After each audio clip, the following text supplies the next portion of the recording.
podcast. Hey everyone, welcome to our first AIFi podcast live stream.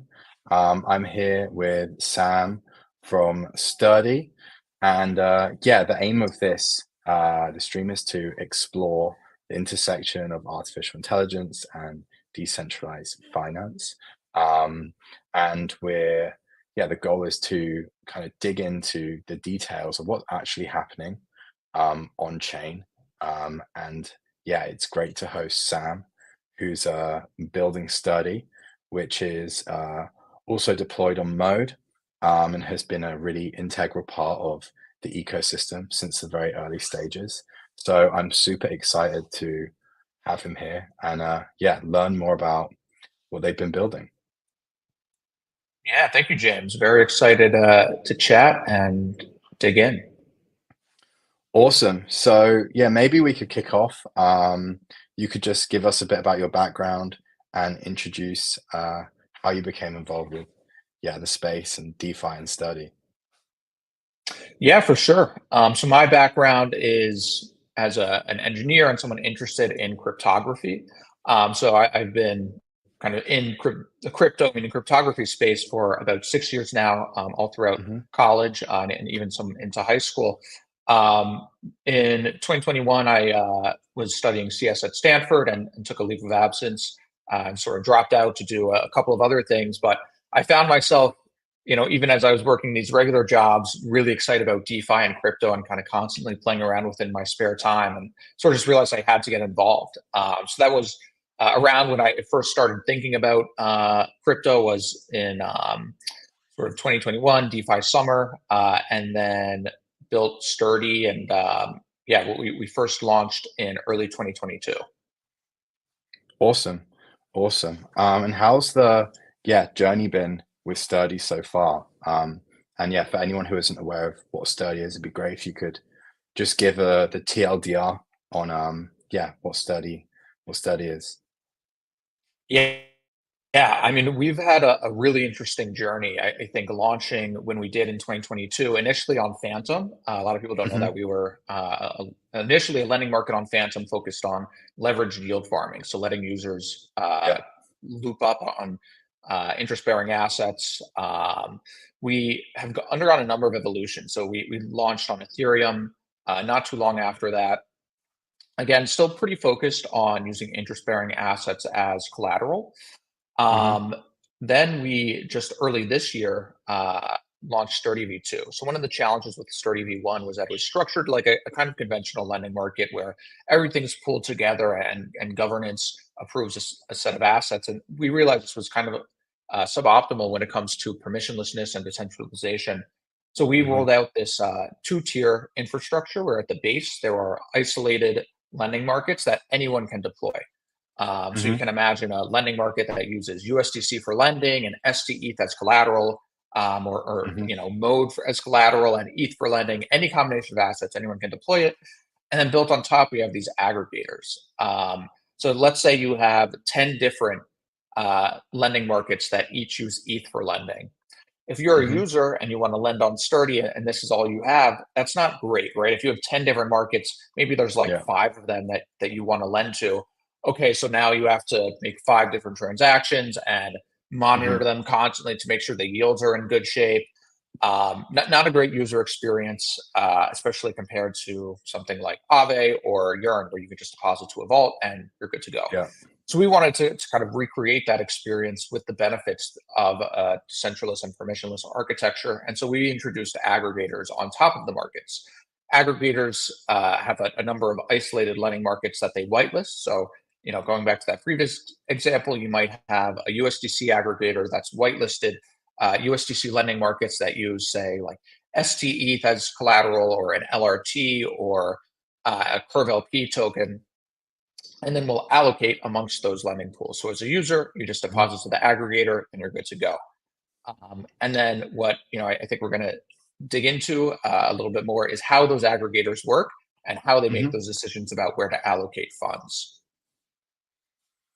Absolutely. So, yeah, the journey on Mode has been pretty incredible because, yeah, when LRTs started to become the hottest trend in DeFi, I think Sturdy was one of the best positioned or the best positioned protocol to enable people to leverage up their assets on Mode. So we saw some, yeah, really incredible growth, and that was awesome. And that was using like these yield optimization strategies that you've been building via the aggregators, right? Yeah, exactly as you said. I think there was a ton of excitement, and there still is, around users that want to borrow against their LRTs, and get these leveraged yields and importantly leveraged points, right? Because if a project is offering 2x points to deposit their LRT on a lending protocol, Hmm. if you can then borrow against that and get up to 10x leverage, all of a sudden you're looking at 20x points, and so that's Yeah. pretty great. A lot of users were taking advantage of that strategy, paying really high interest rates. And then, so as a lender, if you just want to avoid leverage, want to avoid liquidation, you just want something simple, the aggregators offered you really great organic yields on that because borrowers are willing to pay so much. Yeah, absolutely. It was crazy, like points mania, um, around like, yeah, February, March, April, where people were like stacking multiple points from different protocols was, yeah, pretty crazy. And yeah, I mean, there's obviously like some risk in that. I think yeah, products like Sturdy also kind of help people manage risk by being very transparent what the risks are when you're leveraging assets. But yeah, let's maybe jump into the real reason why we're here, which is how is Sturdy kind of building at the intersection of AI and DeFi? Because I feel like you're one of the first teams which has really started applying this already, and not that many people know like kind of how deep you've gone into building yeah AI into like your yield optimization. Yeah, absolutely. So I mentioned before these aggregators that allocate assets amongst a handful of silos. So let's say you have Hmm. an ETH aggregator with $10 million in it. There's five silos or isolated lending pools that it can deploy to. How do you decide how much to allocate to each? And today, most projects are doing this manually. So you'll have like a bunch of people on a multi-sig who, once a Hmm. week will be like, okay, here's how much I think, and sort of eyeball it. But we thought that we could do better in terms of just the decentralization aspect and then also the yields, right? Because that's sort of suboptimal. So the approach that we settled on was actually using a BitTensor subnet where anyone can submit an allocation. So you right now can go on Hmm. BitTensor, register a miner, and build an AI algorithm that will uh, determine what the optimal allocation of assets is. So maybe you'll use, the interest rate models, historical data, whatever. Then those allocations are ranked by validators on the subnet, and the best one is used to actually perform the rebalance on chain. And we have a dashboard, sturdysubnet.org. And then if you just click dashboard, you'll be able to see all of that in real time and look at how, a miner will write an algorithm. Here's how validators ranked it. And then here's the transaction on, Ethereum or Mode where that actually goes into place, right? Where the millions of dollars in funds are moved around to do so. And yeah, to date, we've allocated about $30 million in assets using the subnet, which, yeah, is super cool. We're really excited about that and just to continue expanding it.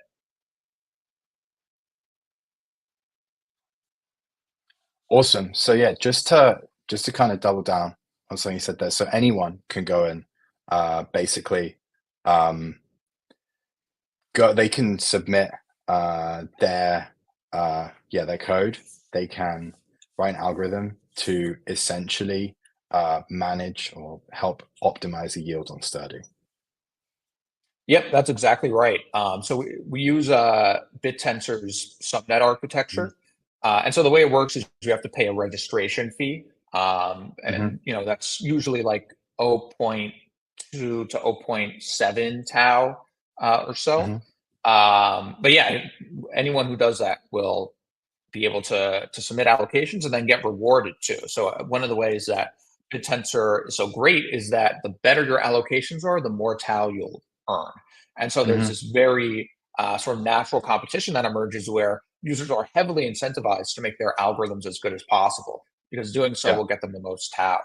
And so rather than us sort of having to be on the back end building our own algorithms or kind of picking and Hmm. choosing, there's this great incentive framework that we can just tap into and then set the rules and kind of let people plug and play and experiment. And that's exactly what we've seen happen is folks coming in, joining, creating their own algorithms, rising to the top, and then other people trying to displace them through their own strategies. Awesome. And what have you seen be effective when it comes to building and submitting algorithms? Are there certain strategies that you recommend people to, or certain data sets you recommend people to use? Um, Yeah, yeah, could you so tell us a little bit more about that? yeah, we provide a sample algorithm and sort of Hmm. examples in the code base that people can check out if they go to the BitTensor Discord and our channel. We're Subnet 10. You can kind of read through all of it. But yeah, there's a variety of different optimization techniques right now. The nice thing about the sturdy pools is that they follow an interest rate model. And so it's pretty easy to calculate if you allocate, this much capital to this isolated lending pool, here's how it would affect the interest rate. Hmm. Um, but yeah, it will be interesting as we introduce more and more protocols beyond sturdy to the subnet to see how that evolves. I think it's going to get a lot Hmm. trickier when it's not just a single interest rate model that you can rely on, but a whole variety of them. That's cool. Do you have any ideas of which protocols or what type of protocols you'll bring on next? Will it be focused around lending? Yeah, we have a lot coming up very soon, and I'm very excited to. Yeah, I'm really excited about these. I don't think there's any we can share quite yet, but lending is one area. Okay. RWAs are one area. There's been a ton of interest from Hmm. some, yeah, TradFi institutions that have issued various products in crypto that I think are excited to sort of get more liquidity. Um, yeah, you can imagine like LRTs that are allocating capital among ABSs, like that's one optimization Hmm. problem. But yeah, any really our goal is for any yield product that has an optimization component to tap into the subnet. And so right now it's still kind Hmm. of a bespoke onboarding where each integration requires its own unique configuration. But our goal is to make it super flexible and adaptable so that people can easily tap into the subnet without us even having to do anything. Yeah, that's awesome.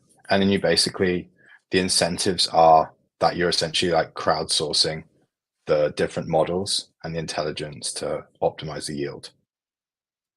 Yeah, exactly. Because there's a ton of projects that face this problem where they want to get, some sort of optimization within their protocol, and right now they're doing it manually. This isn't great for time because now, Yeah. operationally you have to sort of sink resources into this, and it's not great for decentralization because, potentially you're taking on some regulatory risks depending on the entity and the sort of management that they're doing. Hmm. So just optimizing it, crowdsourcing it, as you said, is a good solution and something that we've seen a lot of protocols excited about taking advantage of. Awesome. And how long are you at the very beginning of this like journey, would you say? How long have you been working on this and how long has it taken to get to where you are now? Yeah, I mean, we started developing the subnet, I want to say 8 or 9 months ago, and then launched it Hmm. around 4 months. So I still say we're extremely early on in the journey. I mean, the BitTensor subnet ecosystem is pretty new, and so we're, I guess, within that, not so new. But I think in terms of like the maturity of AI-Fi is very early. Hmm. I mean, as you alluded to, there aren't many projects that have live products that are like doing things today on chain. And so I think we're somewhat unique Yeah. in that regard and that we're active, but there's, so much room to grow. And I think as I mentioned, especially when it comes to building this into as many products and projects across crypto and even in TradFi as possible. Do you see BitTensor as like the kind of core platform that's going to be like leading this or like subnets are basically going to be running the majority of this? Do you see any other kind of challenges to them? Because from my perspective, it seems like their incentive model is extremely strong. and this is something very difficult to get right, especially when you're trying to bootstrap yeah, this kind of crowdsourcing model, right? There has to be incentive for people to actually contribute to the network. Otherwise, yeah, the network doesn't work. But it seems like they've really nailed that. And over the last kind of 6 months, they've seen really incredible growth. So yeah, I would love to kind of hear your thoughts on that. Yeah, I think there's a really fundamental difference between the way BitTensor works and the way their competitors do. Most of their Hmm. competitors follow a model where you can supply compute and get paid for it. Um, and they sort of have developed their own competitions where they structure the rules and the incentive for providing compute. I think that the challenge is they're forced to take a very opinionated view, right? Where they'll say, okay, this is how we're going to set the rules. This is how we're going to set the incentives, and it opens them up to centralization where they can potentially game the rules themselves. And there have been some kind of high profile examples of that happening already.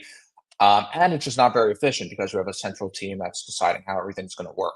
But the way BitTensor works is they sort of set up the infrastructure for you to do that yourself, right? So rather than it just being one competition to provide compute or models, it's a large number right now, about 45, but they're growing that the number of slots where anyone like us can sort of step in, register a subnet, and ourselves determine here's what the rules are going to be, here's how the incentive mechanism will work. So within kind of their architecture and their framework. And so that's one thing I love about them is that what we're doing with BitTensor wouldn't really be possible on another one of these platforms where they've already set the rules. We can just do this ourselves here. And so, of course, there's our competition where you can submit models and compete, but there's also like 44 other ones where you can do so as well. Hmm. And so, yeah, it's sort of like rather than one project, it's almost like 45 separate ones within their umbrella. So yeah, absolutely. I mean, I like what the way that they've structured it, and I think it's the easiest to evolve because there's so many other teams independently that are incentivized to work on it. That's awesome. That's really awesome. And are you looking right now for more people to be contributing different models? And yeah, like how, I guess the question is, how close to like, or how far along, um, like yield optimization are we? Are we, do you feel like the current like extra layer that AI has, or extra intelligence that AI has brought to this has created a massive improvement? Do you have any data around that? And like, where do you think we'll be in a year, 2 years from now? Yeah, absolutely. So we've definitely seen improvement. We have a on our the Subnet dashboard I mentioned before. We are Hmm. constantly benchmarking ourselves against like the DAI savings rate or Aves USDC rate, so that we can see, okay, how do we stack up? And we've been pretty consistently above that rate, which I think is great. When it comes to the future and how things will evolve, I think one big focus for us is the metric, right? So how do you determine what the best yields are? How do you measure that? Today, we're Hmm. using a variety of like simulation techniques, but what we want to do is use more real data. So say, okay, Hmm. how did your allocation perform over 24 hours? How did it perform over 7 days? And a lot of that is just increasing the volume of allocations and projects that are building on the subnet. Because if you have 10 different projects that are constantly querying it, you get a lot more data points that way. And so the great thing is, we don't need to be developing the models. We just need to improve what the metric is. Hmm. And do you have any new products that you're thinking to release that will also like take advantage of the subnet? Yeah, I think our focus when it comes to new products is really looking at third parties that already Hmm. exist that have real needs that this could solve. And so I mentioned if you look at, just go through sort of DeFi Llama and look at what are the top projects, so many of them have yield and optimization components that could be better, that Hmm. could be more decentralized. And so Hmm. just going down that list, let's get as many as possible onto the subnet. Um, and it sort of has this great network effect where the more projects that are on there, the better the algorithms become, and the higher yields Hmm. get for all of those folks. And so, yeah, I think rather than us, we've done a pretty good amount of work at building the subnet into the sturdy protocol, but we really want to turn outwards now and say, how can we solve problems for different projects? Yeah, I think, yeah, you obviously have like good relationships as well with a lot of the LRT, LST ecosystems. Um, but yeah, it sounds like optimizing yield across ABSs could be a really interesting route forward, as that's also fairly nascent. I don't think people have. I don't think that's been like modeled out yet. Um, how does, yeah, how does kind of the subnet and the approach work when you don't have that much data to go off? Yeah, so I think there's a couple different metrics that you can use. One is just simulating how you think it will work. I mean, Mhm, it's great because you can easily do it without much data, but it's not necessarily the most accurate. Another is just to use real-time future yield. So you can say, you submitted this allocation, mhm, it actually went into effect, here's how it performed. One of the drawbacks of that approach is that mhm. it only works for the allocation that wins, right? So it's kind of hard to get in high volumes and measure lots of different miners. Yeah. A third approach that is very simple and pretty accurate is just using real-time yields. So you can say, here's your allocation. If it went into effect right now, here's the yield it would Mhm, produce. This is great for high volume and it's accurate, but for some projects, it's not what they want, right? They might want something that measures over 24 hours, especially if there's really high fluctuations. In the case of mhm, ABS, the yields aren't that, we don't think they'll be that variable. So I think initially that's probably the approach that would make most mhm. sense there. Cool. Very, very cool. Very, very cool. Awesome. Um, so yeah, I'm trying to, yeah, I mean, I feel like I have a huge list of questions. I feel like we've kind of covered quite a lot in the last 20 or so minutes. But yeah, would love to kind of just double down on what kind of things do we think are coming to DeFi um, that will leverage AI more generally? I mean, we're betting uh, very big on agents and like agent economy, and we see AI as, yeah, providing a lot of value through the kind of the whole mode stack, but especially when it comes to things like yield optimization, um, via via vaults, via um, optimized strategies, via on-chain agents. What kind of things do you think are going to emerge in the next few months, years that will have a huge impact on DeFi? Yeah, absolutely. I think agents are a big one that can sort of generalize what we've built, right? So today we've built these aggregators that just work within Sturdy, but you can envision Hmm. something that, let's say, across mode or even the entire super chain is constantly searching for the best yields. Hmm. And then these can be proprietary that individuals run, or they can be products open to the public. I know Mode has already, you guys recently released an article sort of outlining your vision there, which is very exciting, and that we're looking forward to being involved in. Um, but I think that's exactly right, where you can imagine a scenario where rather than you having to spend so much time going through every single different mode protocol and within every single mode Yeah. protocol, every pool, looking at the historical data, making the transactions, that's a lot of work. It's a lot of time. It requires quite a bit of expertise. What if there was just an agent that did all of that for you, consistently rebalanced, and you could kind of live your life rather than having to be glued to your screen looking at yields every day? I think that's sort of the future you can expect. And then, once there's that agent infrastructure, it will need a brain to make decisions, right? How does it decide how much to allocate to where? And that's really the problem that we're most excited about solving is bringing in sort of being the back end and the brain of these different agents, and determining what exactly that optimal allocation looks like, and doing this in the most crowdsourced and decentralized way possible.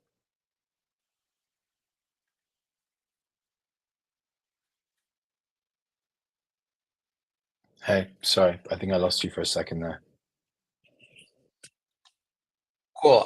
Yeah, I can. Oh, okay. Looks like he got dropped. I'll wait, give him a second.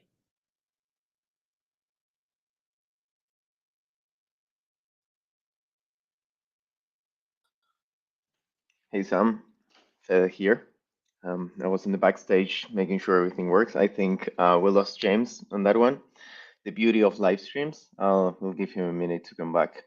I've been listening very closely to the whole thing. I think James blasted you with some questions. I usually like doing this question to invites. So what is the thing that gets you the most excited about? That's what I want to know.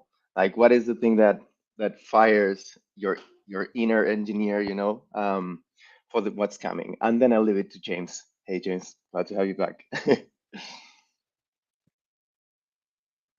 Yeah, no, absolutely. A great question. I think for me, I'm really excited about working with other engineers and developers.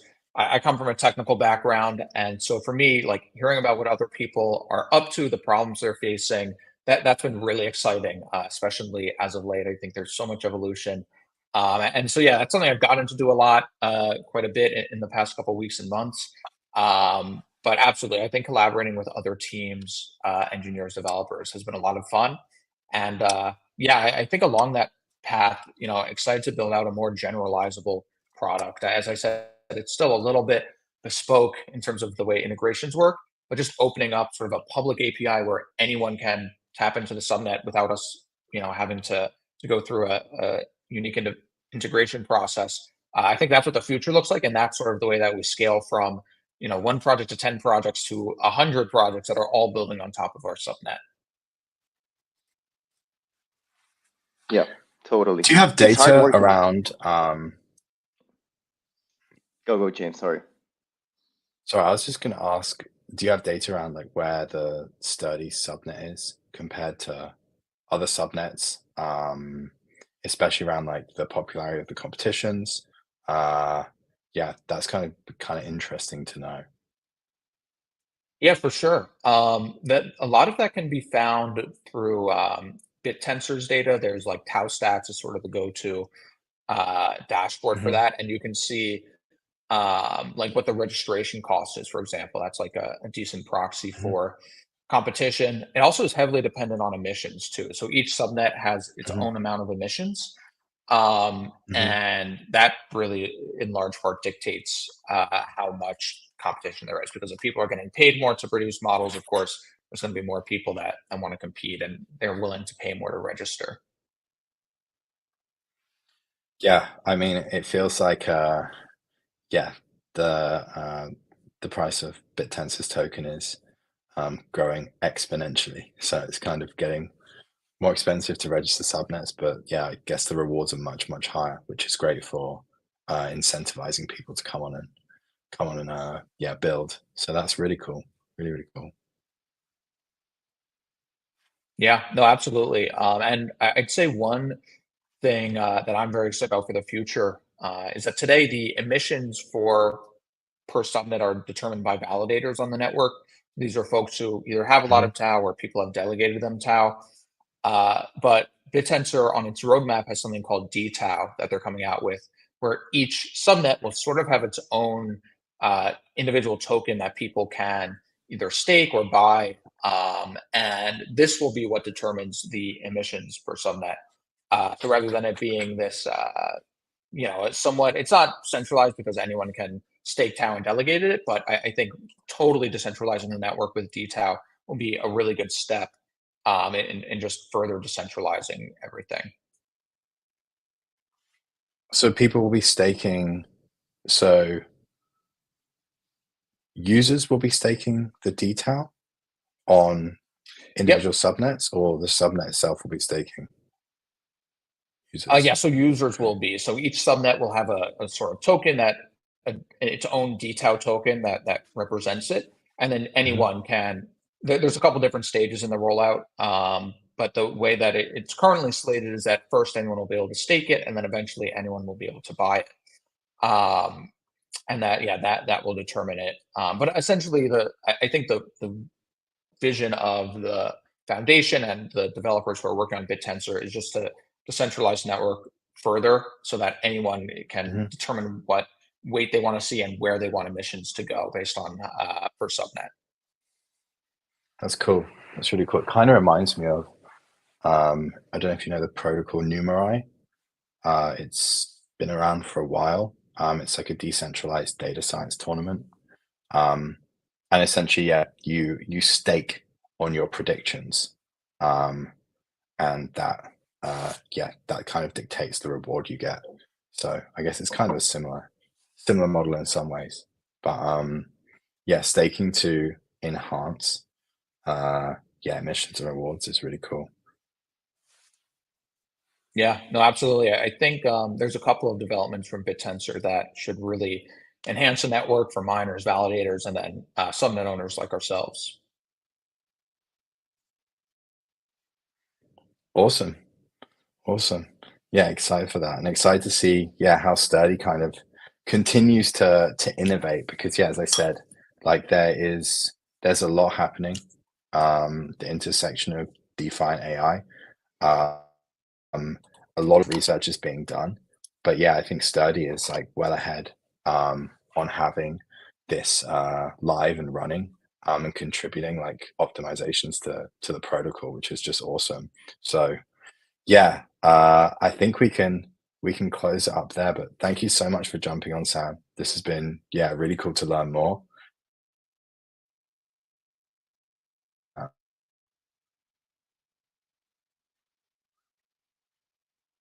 Yeah, you cut out for me just slightly there at the end, but I think appreciate you having me on, and I would just finish by saying that I think we got really lucky that we launched on Mode. We at the time, we weren't aware of sort of the AI plans, and maybe they were still in development on your side. But yeah, sort of mhm. by coincidence, you guys have been really active in this area. You came out with that article a couple weeks ago that I think folks should read if they're interested in learning more. But and, I know we have a ton in the pipeline coming up together on this front. So absolutely, it's been great seeing your guys' development here, and I'm very excited for what the future holds. Yeah, it's gonna be awesome. It's for me, it's the most exciting space to build in right now. And yeah, it's also cool because I feel like it's like the early DeFi days, right? Like there's so much to kind of learn. Um, and we're really at like, we're within like the first innings of really learning like what can be done on chain with AI. So it's gonna be fun. And excited to keep building alongside you. Um, it's been awesome to have you in the eco and yeah, let's bring more TVL. Let's optimize yields for everyone. And I feel like we're gonna both see like significant growth. So exciting times. Yeah, absolutely. Well, yeah, appreciate you having me on, and excited to continue building. Thanks so much. Take care.